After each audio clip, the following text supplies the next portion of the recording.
అదే RTV app వార్తల్ని క్షణాల్లో చదివే అవకాశం ఉంటుంది. ఒక న్యూస్ పేపర్, ఒక టెలివిజన్ ఛానల్ మీ చేతుల్లో ఎప్పుడూ ఉంటాయి. సందర్భంగా ఇంతటి ఘనమైన ప్రోగ్రామ్ని నిర్వహించినటువంటి పార్టీ నాయకులు ప్రతి ఒక్కరికి నా ధన్యవాదాలు తెలియజేసుకుంటూ, అంబేద్కర్ గారు ఏ విధంగానైతే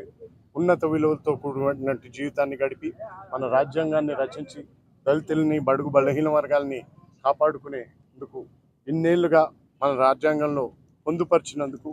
వారిని ఎల్లప్పుడూ మనం గుర్తుంచుకోవాలని, వారిని స్ఫూర్తిగా తీసుకొని మరోసారి మన దళితులకు కానీ,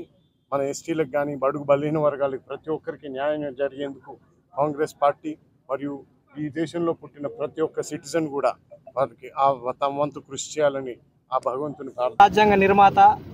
తాడిత పీడిత అణగారిన వర్గాల అభివృద్ధి కోసం అహర్నిశలు కృషి చేసి ఈ దేశ స్వతంత్రం కోసం ఎంతోమంది అణగారినటువంటి వాళ్ళని, ఆశీనులైనటువంటి వాళ్ళందరి త్యాగాల కోసం వచ్చినటువంటి రాజ్యాంగం ఫలాలని ప్రతి ఒక్క కుటుంబానికి అందాలన్నటువంటి కాన్సెప్ట్ తోటి